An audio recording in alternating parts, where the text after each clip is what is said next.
Welcome to the deep dive. Today, we're digging into a whole stack of articles and reports you sent over, all focused on the recent Harvey Weinstein retrial right here in New York. Yeah, a really significant case. So our mission today is to sort of unpack the key details from these sources, figure out the verdict, and explore some of the, the interesting stuff about the process and the people involved. Absolutely. We want to pull out the main takeaways, shed some light on the outcome, the reactions, even some surprising behind-the-scenes drama the sources mention. Okay, let's get into it then. Great. So the core topic is Harvey Weinstein's sexual assault retrial in New York. And the key date we're looking at from these sources is Wednesday, June 11th, 2025.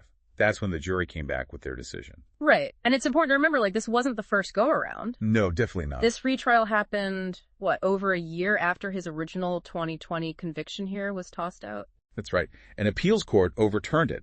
They ruled the judge in the first trial improperly allowed testimony from accusers whose allegations weren't actually part of the charges. Oh, okay. So that's the specific legal reason for this retrial. That context is pretty crucial. Exactly. It really set the stage for how this second trial had to operate. Now, focusing on what the jury actually decided this time, the sources all describe it as a partial verdict. A partial verdict. Okay, what does that mean in this case, based on these reports? Well, it means they didn't agree on everything. They couldn't reach a unanimous decision on all the charges. Okay. The sources say they found Weinstein guilty on one count. That was committing a criminal sexual act. And who did that involve? That involved Kaja Sokola, who was a former model. The incident itself dated back to 2006. Okay, so one guilty verdict related to Kaja Sokola from 2006. What about the other charges they were considering? Well, on the charge involving Miriam, a production assistant, the jury found him not guilty. Not guilty on that one. Right. Okay. And there was a third charge. Yes, involving Jessica Mann.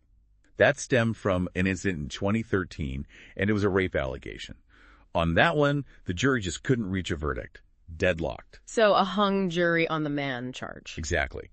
And the sources mentioned initially, the expectation was they might continue deliberating on that specific charge the next day, Thursday. Interesting. And we should also probably mention his California situation, right? Because that's running parallel to this. Good point. Yeah, even with this New York outcome, he's still appealing his conviction out in California. He got, 16 years there? Right, a 16-year sentence. So these legal battles are happening on multiple fronts. It's complicated. They're very complicated. Okay, let's maybe pivot to the voices of the accusers themselves. The sources capture some really powerful statements from them after the verdict. They really do. Kaja Sokola, whose case led to the guilty verdict, is quoted saying she felt relieved. I can imagine. But what really stands out in these articles is her talking about the personal cost.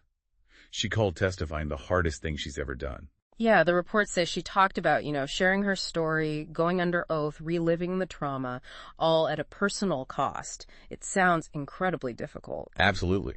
And her reason for doing it, according to these sources, was wanting the world to know what kind of man Harvey Weinstein is. She also mentioned that speaking out helped her reclaim some pride and confidence. Her lawyer kind of echoed that, saying, well, maybe the verdict wasn't everything she deserved. They were just incredibly proud of her. Called her untouchable.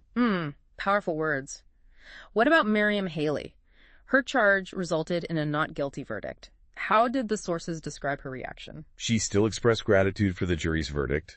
Interestingly, even though it wasn't a conviction related to her specific case. Okay. But her description of testifying, it sounds brutal, facing constant disruptions, victim shaming, and deliberate attempts to distort the truth. Victim shaming. Wow. Yeah. She called the whole process exhausting and at times dehumanizing. And didn't the articles mention she had a particularly tough time in the first trial with the cross-examination? Yes, that's right. Reportedly broke down back then. So that history definitely adds weight to her words this time. She talked about just having to keep showing up, despite how hard it was. Resilience. Totally. She framed this outcome, the partial verdict, as a kind of small victory for accusers overall. She felt it showed a new awareness around sexual violence and maybe that the myth of the perfect victim is fading. That's an interesting perspective. Hopeful, in a way. Yeah, she said she hoped it empowers others to speak out and seek justice. The sources also mentioned she'd gotten death threats before, but found strength in messages from other women who were inspired by her testimony. It really gives you a sense of the immense courage involved, just unbelievable pressure. No. Okay, let's switch tracks. What about the defense? What do the sources say about their arguments and maybe Weinstein's own viewpoint? He didn't testify this time, right? Correct. He didn't take the stand. But one source did quote him from, I think, an interview. He apparently said he regretted putting his family, his wife, through this. Admitted he acted immorally, hurt friends with stupid actions. Okay, so admitting some level of wrongdoing. But then he specifically added, but never illegal, never criminal, never anything. So, drawing a very clear line there. Right. Immoral, not illegal. Got it. And the defense's strategy in the courtroom, what was their main argument, according to these articles? The core argument, as reported, was consent.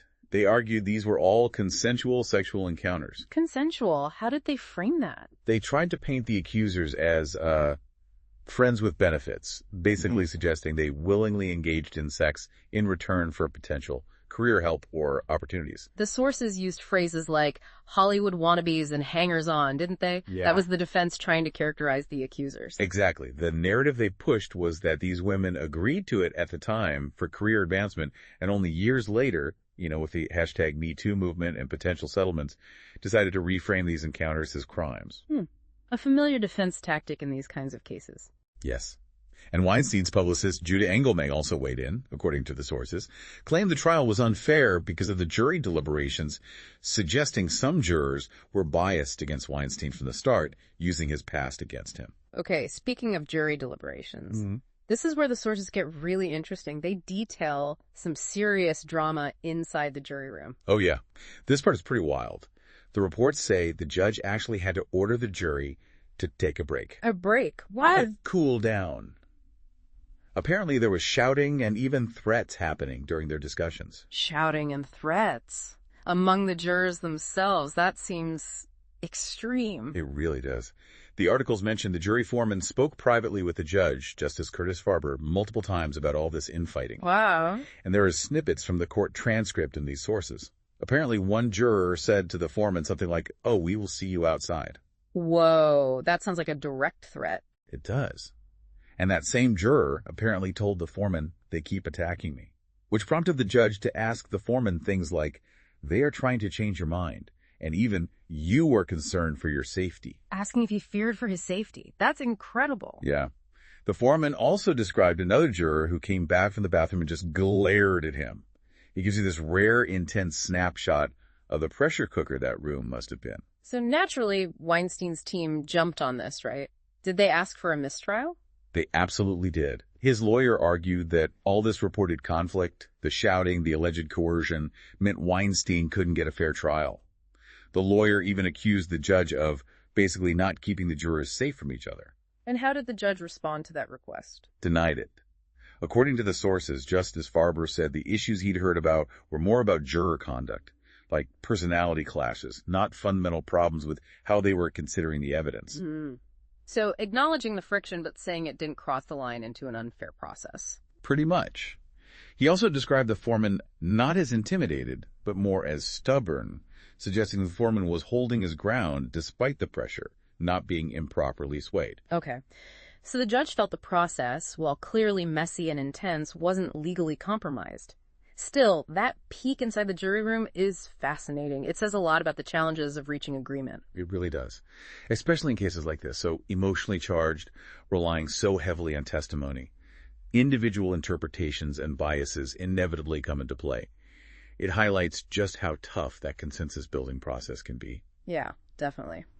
Okay, let's zoom out a bit. This trial, this verdict, it's obviously taken place against the backdrop of the whole #MeToo movement, right? Yeah. Which really gained steam after the first Weinstein stories broke back in 2017. Absolutely. These articles frame the verdict very much within that context. It's seen as another significant moment in that ongoing movement. And even though it wasn't a clean sweep, not guilty on all counts. Right, it was partial.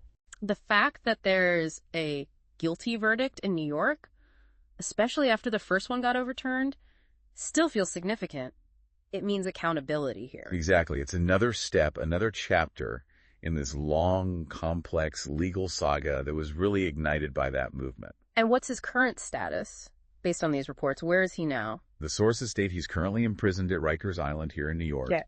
And that follows his California conviction and the 16-year sentence he received there, which, again, he's appealing. Right. And the sources mentioned some health issues, too. Yeah, they noted he's faced health problems and recently needed a visit to Bellevue Hospital. Okay. So the New York case reaches this partial verdict, but the California appeal is ongoing, and his health is also part of the picture. Lots of moving pieces. Definitely still an evolving situation. So thinking about all this, what does this deep dive really give you, the listener? It's obviously more than just the headline verdict. Right. You get a real sense of the incredible personal toll on those who testified, right? Absolutely. The courage and the cost. And then you see the clashing narratives in court, the accuser's accounts versus the defense strategy. Yeah, two completely different realities being presented. And then that unexpected look into the jury room, the intense disagreements, the human drama playing out behind closed doors. It really pulls back the curtain, doesn't it? Yeah. You see the legal outcome, but also the messy human process behind it, the resilience, the strategies, and just how hard it is for 12 people to agree when emotions and testimonies are so central. So we've really unpacked a lot from these sources you brought us, the verdict itself, those powerful words from the accusers, the defense's counter-arguments, and that surprising glimpse into the jury's own struggles. This case, obviously deeply rooted in the hashtag #MeToo movement, it just continues to show how complicated seeking accountability through the legal system can be. It really does. And it leaves us with a pretty big question, I think. You know, when you hear about the shouting, the threats, the judge needing jurors to cool down inside that room, what do these sources really tell us about the fundamental challenge jurors face? How hard is it for them to truly set aside their own strong feelings or maybe preconceived notions and reach a unanimous decision based only on the law and the evidence presented, especially in these incredibly high-stakes, emotionally charged cases? That's a really crucial point. How possible is pure objectivity in that kind of pressure cooker? Yeah. Something definitely worth thinking about as you process everything we've pulled from these sources today.